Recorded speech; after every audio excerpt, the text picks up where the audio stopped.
Hello everybody, I am Deviance Shadow Prophecy, bringing you a new series. This one will be called Deviance's Daily Discussions. As it says in the title, it will be brought to you daily, and we want to have a bit of a discussion with this one. So what it's going to be about is we're going to essentially talk about a topic, being today's episode will be on Dominate, the newest keyword released for Card 5 Vanguard. Another one might be the top 8 for the Magic Pro Tour that just happened. Another one might be the MSI for League of Legends that's happening, Hearthstone Global Games, things like that. Just things that are going on in the world of esports, high-tier gaming, card games, anything like that. So if you have any suggestions, make sure to leave them below. Also, if you do like the idea of a daily discussion, again, leave a like. Let us know that you like that one. As I said, this one will be talking about the Dominate keyword, which is, again, the latest thing released for Card 5 Vanguard, being the Nubatama clan. So we're going to do a little scene swap, like that. We're going to talk about domination, what it is, how it works. So what it does is it allows you to take control of one of your opponent's units and attack with it before you continue with your turn. So how it works, the domination ability allows you to change the state of a specified unit to a dominated state, meaning that it becomes stood and under your control. So if the opponent's unit is at rest, you're allowed to stand it and take control of it. After the unit has attacked, it is considered no longer to be dominated. So if you have an ability that allows you to restand the rearguard that you dominate, once you restand it, you will no longer have control of that effect, of that unit, sorry. So the new master is referred to as the dominating player, and the opponent is referred to as the original master. So for instance, if I'm playing a Nubatama deck against, for instance, your Gear Chronicle deck, because we'll go in terms of the meta, most things are Gear Chronicle, Luard, Night Rose, that's the main three at the moment. So I'm playing Nubatama and I take control of, let's say for instance, your History Maker. So when your History Maker attacks your Vanguard, I'm able to use its skill due to me being the master and it attacking your Vanguard. So what does this mean? This essentially means that I'm able to time leap one of my units if I choose. So I'm able to choose another one of my units to time leap. So I can choose a grade 0 of my own and turn it into a grade 1. Which is crazy. It also helps against Night Rose because you're able to take control of, let's say, their Skeleton Cannoneers and their Negro Lazies and decide to retire their other units, just mess with their board a little bit like that. And you are also able to take control of their Hollow effects, not particularly because once they've attacked and at rest, you no longer have control of them.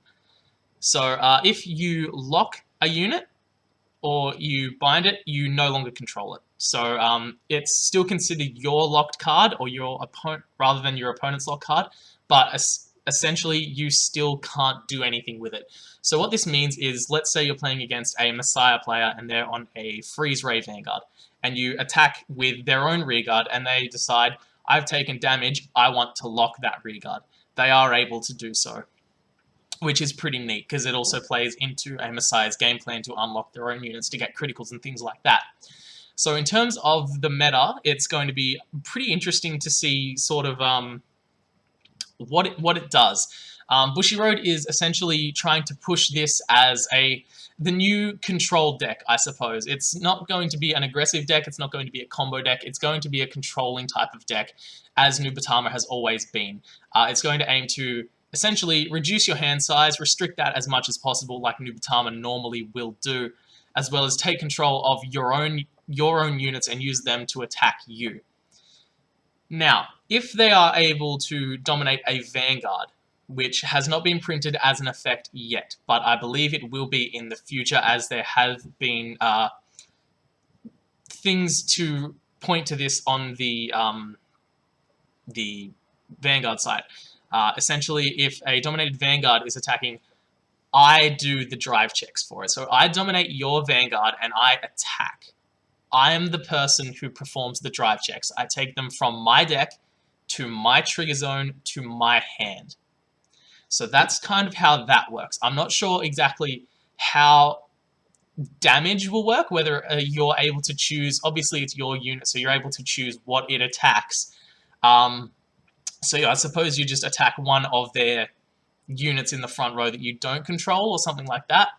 And essentially once you've attacked with their Vanguard, it then proceeds to your main phase, battle phase, depending on when you actually take it over, and then you're able to start attacking with your units. So let's say you dominate their Vanguard and then attack with the Vanguard, and you check a few triggers of your own because you essentially perform your drive checks. You're able to then give your units those effects.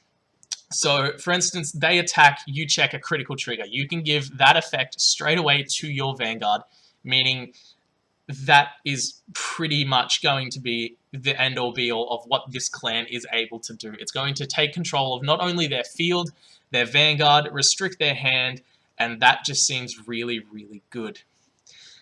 In terms of the meta, I think that Bushiroad is really trying to push this deck, so they are going to try to make it tier 1 to add a little more diversity to the meta at the moment. As of the release so far of GBT 11, what the meta will look like post-release. The Kaguru cards so far have been a bit disappointing, so I don't think we'll see them in the meta. I think we'll still see your Gear Chronicle decks, your Luard decks, your Night Rose decks. They're not going to go anywhere. We will also see, I believe this Nubatama deck will show up and will be a very strong force in the meta. And we will also see a pure blaster deck from Royal Paladin. I think that the new cards that have been released for specifically blasters will push out a Saint Guard deck. Obviously, it'll still show up, but I just think pure blasters will be better. So the meta will be Luard, Night Rose, Gear Chronicle, Domination Nubatama, and Blaster Royal Paladins, in no particular order of what will be the best. So in terms of that meta, the Nubatama deck is positioned very, very well, because if they verse a Gear Chronicle deck, they have such an amazing amount of tools of units that they can take control of and just get massive advantage out of that. So essentially, if they attack with Melum, they return it to their opponent's deck, and they search. I search. So I'm Nubatama playing against your Gear Chronicle. I attack with your Melum. It goes to your deck, but I am the player that searches for the grade 0. So I'm able to search for a critical trigger to move to Soul to get 5k. I'm able to search for the critical trigger that moves to Soul to countercharge because it's an act, and it's essentially once I've attacked with your Melum, it's still my main phase. I'm still able to use my act abilities and things like that, which again proves to the strength of Domination that even after I've attacked you with your own units, I'm still able to call my own units and do what I want to do as a player. So we're going to go into a few of the Nubatama cards now. So the first one that was spoiled is going to be the Trial Deck Grade 3. So this card is Demon Stealth Dragon Shiranui Oboro. I apologize if I pronounce any of these wrong. It's a Japanese game and the translation isn't always the best. So essentially what this card does is auto Vanguard Circle. At the beginning of the ride phase, you choose a card from your opponent's drop zone. If you do, your opponent calls that card to a rearguard circle, and at the end of the turn, retires the unit. And then a domination effect from auto Vanguard Circle. When you stride, you choose one of your opponent's rearguards, dominate it as stand, and it gets power plus 4k. So that means essentially most of your grade 1s and grade 2s being a 9k base, 7k base. Obviously, there are exceptions being 6ks, 10ks, 8ks, things like that. All of them will be able to attack a Vanguard without needing a boost. And essentially, if you take control of a front row rearguard and the rearguard in the same column as that in the back row, you can't use it to boost. You can only use them to attack. So keep that in mind, that if you take control of, again, let's say we're playing against a Gear Chronicle player, we take control of their History Maker and their Tick-Away Dragon. We can't attack and boost, giving a 16k attack, but we can attack as, let's say, an 11 and a 9 and then time leap something else. So we can do things like that, but we can't actually use them to boost, which I think is a very good thing that Bushiroad has done with this mechanic. Giving that you can't boost. Again, it's Shiranui, which is very good, because I know that Shiranui has a lot of original support for a Nubatama deck, meaning that we may be able to see sort of perhaps an after image domination hybrid deck. I don't think that'll be as good as a straight on domination deck. I just think that'll be way, way better. But it'll be interesting to see how some of the old support interacts with some of the new support that they are getting. So another trial deck card is actually the starter, and I think this card is very, very good. So Stealth Dragon Madoi, or Madoi, or however you want to pronounce it. So it's a Forerunner, normal stuff, moves back when you ride on top of it, has a auto generation break 1 ability, so after you've stridden the first time. Put the unit into the soul. When a dominated unit attacks during your turn, you pay the cost. If you do, you draw a card, which is very, very good, because Nubatama doesn't particularly have a consistent draw engine at the moment, and they are about restricting your opponent's hand size, and a lot of their abilities do trigger off you having less cards in your opponent than your hand, than your opponent, sorry. But it is still very good to be able to draw, to be able to withstand your opponent's attacks, because essentially after domination has ended, you still need to be able to survive what your opponent can throw at you, and a lot of the meta decks nowadays will be multi-attacking, restanding, like destroying your field and plussing off that, and you just need to be able to have the hand advantage to back up your aggressive plays, which are sort of controlling their board and their resources as well. You then also choose any rearguard. So if you've dominated one of your opponent's rearguards, you can still choose that to get power plus 3k until the end of turn. So this starter at the moment, I think, is the best one for Nubatama. Obviously, this comes in the trial deck. There might be a better one that comes in GBT 11, but that has yet to be released. So at the moment, I think this will be the starter. It's just, from what I can foresee, I think it's exactly what Domination wants. It would like to give a rearguard, even your opponents, once you've dominated it, power to be able to hit the Vanguard, which is really good. It lets you draw cards. Solid card all around. Then we move on to the trial deck Stride. This card is very good. So normal Stride cost, discard grade 3. At the beginning of your battle phase. So this is interesting. It's not in your main phase. So essentially this is, I'm going to declare to start my battle phase. I'm going to dominate one of your rearguards and stand it. Pretty good. And it attacks another one of your opponent's units. Now this is interesting because it doesn't actually give the unit any power. So that means you have to combo this Stride with your starter in order for the dominated unit to be able to attack the Vanguard, being at a grade 2 that you dominated will go up to, let's say, 9 to 12 or 10 to 13, something like that. And that essentially means that not only do you get to draw during your battle phase, which is always nice, you do also get to choose one of their units to attack their Vanguard, or if they have a pesky rearguard, you're actually able to use the dominated rearguard to attack that as well. And if they want to, obviously, keep it there, they need to guard for it, which is very, very good. Do I think this will see play in the normal domination list after everything's been released? Possibly. I think it's good as probably a one-of, being like a good first Stride. Just take control of one of their things, attack, maybe remove their pesky rearguard, maybe give it a bit of power and attack their Vanguard. Something like that. Also, with your on-stride effect from your Shiranui, you can essentially take control of 2 things. One of them will be able to attack the Vanguard. One of them might just go after the other rearguard. It's really going to be interesting to see how the deck does moving forward. So that's the domination cards from the trial deck. There have been a few more cards spoiled, but they're essentially just a perfect guard, some stride fodders, a critical trigger, and a G guard that gets 5k if you have less cards in hand than your opponent, which is still quite good. Like, all of those things are needed in a deck nowadays, so it's good to see that they have forethought what they're going to give in trial decks, and I think the power level of this trial deck will be quite strong. So now we move to the new triple rare that has been spoiled from GBT 11, and this card is insane. So it is Enma Stealth Rogue Muujin Lord, or however you would like to pronounce that. So Domination Act.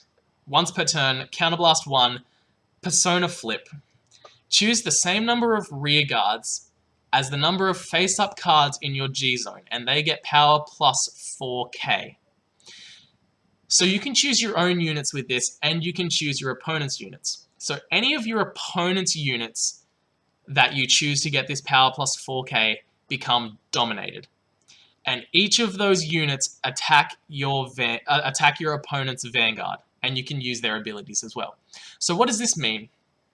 So essentially, you could use this as a first stride because it's not generation break locked at all. However, this is a stride that will get better the later the game goes. So essentially, if you first stride this, you get to take control of one thing, which isn't bad. And then let's say you second stride it as well, you get to take control of 3 units, which is good as well. However, if let's say you first stride the trial deck stride, just to dominate their rear guard, give it a bit of power and attack, whatever you want to do with that, that's really good.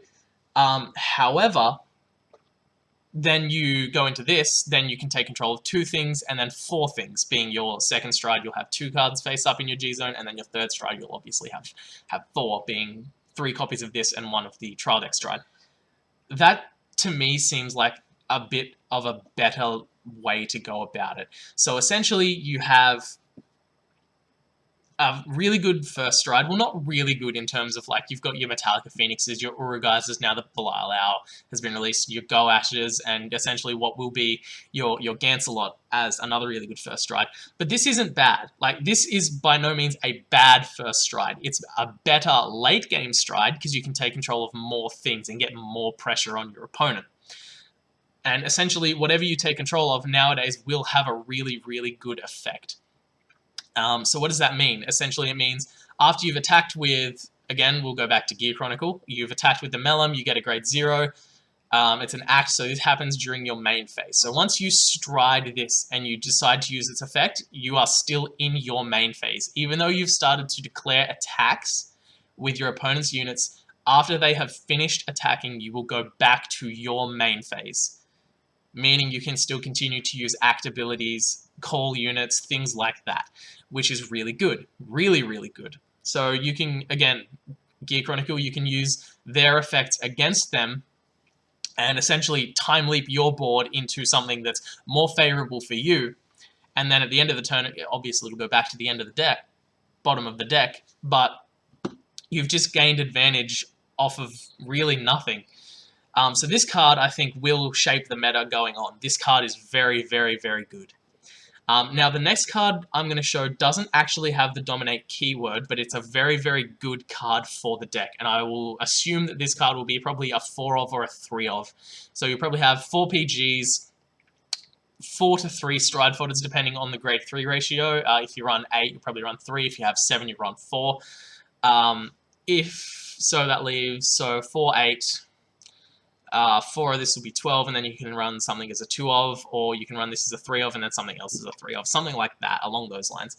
So Stealth Dragon Tenri, this card is absolutely insane. So GB1, during your Vanguard's turn, if you have Shiranui, it gains all clans, races, and nations, meaning that if you don't dominate their Vanguard, you can still use all of their effects, because you essentially, a few things might say, oh, you need a Tharvas Vanguard, or you need a Chronojet Vanguard, you need a Gear Chronicle Vanguard, Grand Blue Vanguard. This card fixes that. This card essentially says, you are whatever you want to be. So you can use all of your opponent's effects and not have to worry, assuming this card is on rearguard, and it's continual, meaning it's still active during your opponent's turn, pardon me. So it also has an auto effect. So GB1, put this unit into your soul. When an attack hits a Vanguard during a battle that this unit attacked or boosted, you may pay the cost. If you do, your opponent chooses a card from his or her hand and discards it. So how does it combo with Domination? So obviously, while it's on your rearguard, you are whatever you want to be. So you're their deck's main Vanguard, which is whatever they want to be on. It also means that once you start to attack, if you attack with, let's say you run some stand triggers in your deck, why not? I don't know if Nubatama has any good stand triggers, or whether it's better to run 8 crit, 4 draw, 4 heal, or 6 and 6 being crits and stands. I don't know. However, once you've essentially attacked with their units against them, because we've stridden into the card that we were talking about before, which essentially lets you take control of a lot of their rearguards, they're already going to be very minus in their hand rather than what they would normally be. So let's say they start the turn with 9 cards, 10 cards in hand, and you attack them with five of their own units, that each of which are a 5k guard.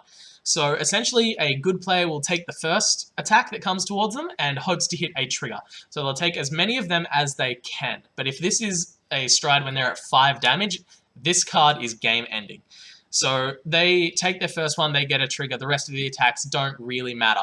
So essentially, let's say they still have 10 cards in hand. However, if they don't hit a trigger and they're at 4 damage, they're at 5 damage, they already have to drop 5 cards just to guard this thing's effect. So this is before this card even attacks. Then we have this, which again makes them go minus in hand. So it just has to attack or boost. It doesn't have to hit. So you just attack with this boosted by something.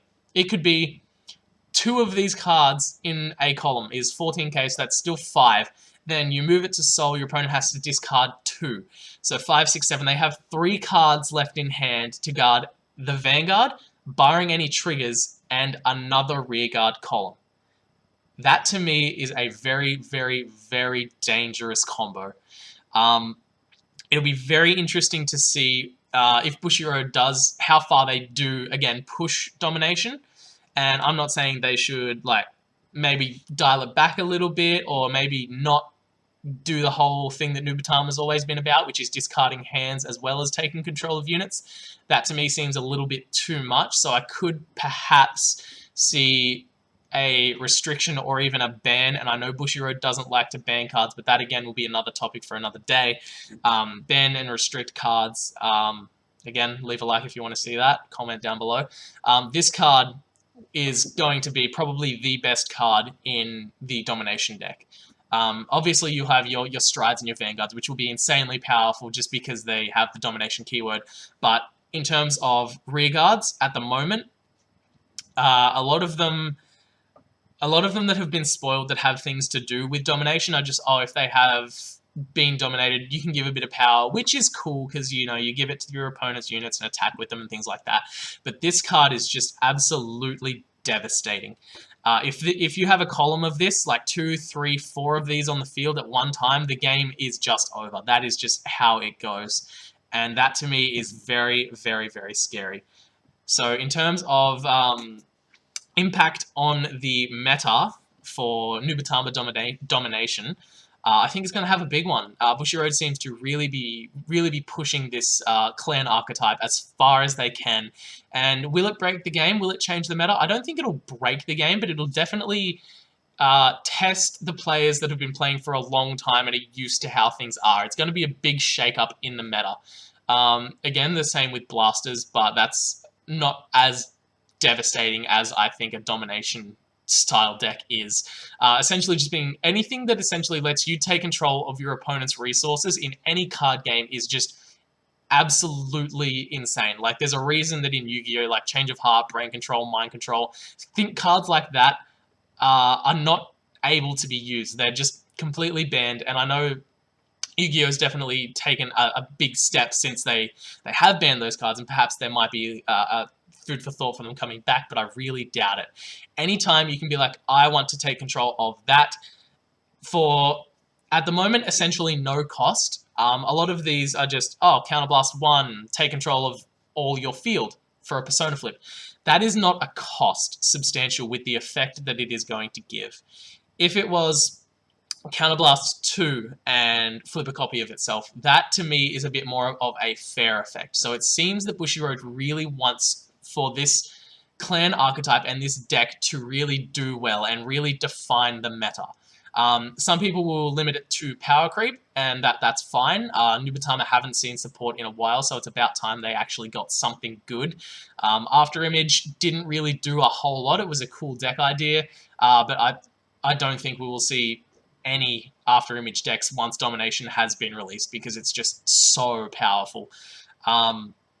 And as I was saying, yeah, the meta is going to be totally, totally different after Domination has been released. We might see a few more resist units being played in a few decks. I know Great Nature will have quite a good matchup because a lot of their units do have resist, so you can't take control of them with Domination. So if you have a full field of resist. Granted, you'll auto lose to a Shadow Paladin deck, being a Diablo. They just stride into that and kill you because you can't actually retire the units. So you'll lose to that, but essentially it depends on what is the meta at that time. So it'll be very interesting to see how it actually shapes up and how it continues to grow, and what they'll actually print after this, in terms of if they go, oh, maybe we made a bit of a mistake with domination, maybe we should print a few more resist cards for clans that don't really have a whole lot of them, and things like that. So it'll be interesting to see how it goes. I'm, again, interested to see. I have really high hopes for Nubatam. I think it's going to do really well and really define the meta for a long time after it's printed. I don't think they can do a whole lot better than I'm going to take control of your board and essentially I'm going to try and end the game with it. Anyway, guys, as I said, this is a discussion, so I would like to hear your thoughts and your comments if you'd like to leave one down below. As I said, I would love to have a discussion with you guys. I think that'll be really, really beneficial for both sides. If we can get a bit of a back and forth, a bit of a talk, a bit of a chat, all that sort of stuff would be fantastic. I'd like to thank you all again for watching. I know this was a bit of a long one, but I think it was definitely a good thing to go through all the different types of domination, explain sort of how the effect works, different combinations that I think are going to be very good. And obviously, if you have a difference of opinion, please leave it below and we can have a discussion. I might come to see, oh, maybe you're right. You might come to see, oh, maybe I've got some good points, maybe you've got some good points, and we can come to a happy middle ground. Anyway, thank you all for watching. Deviance Shadow Prophecy, signing out.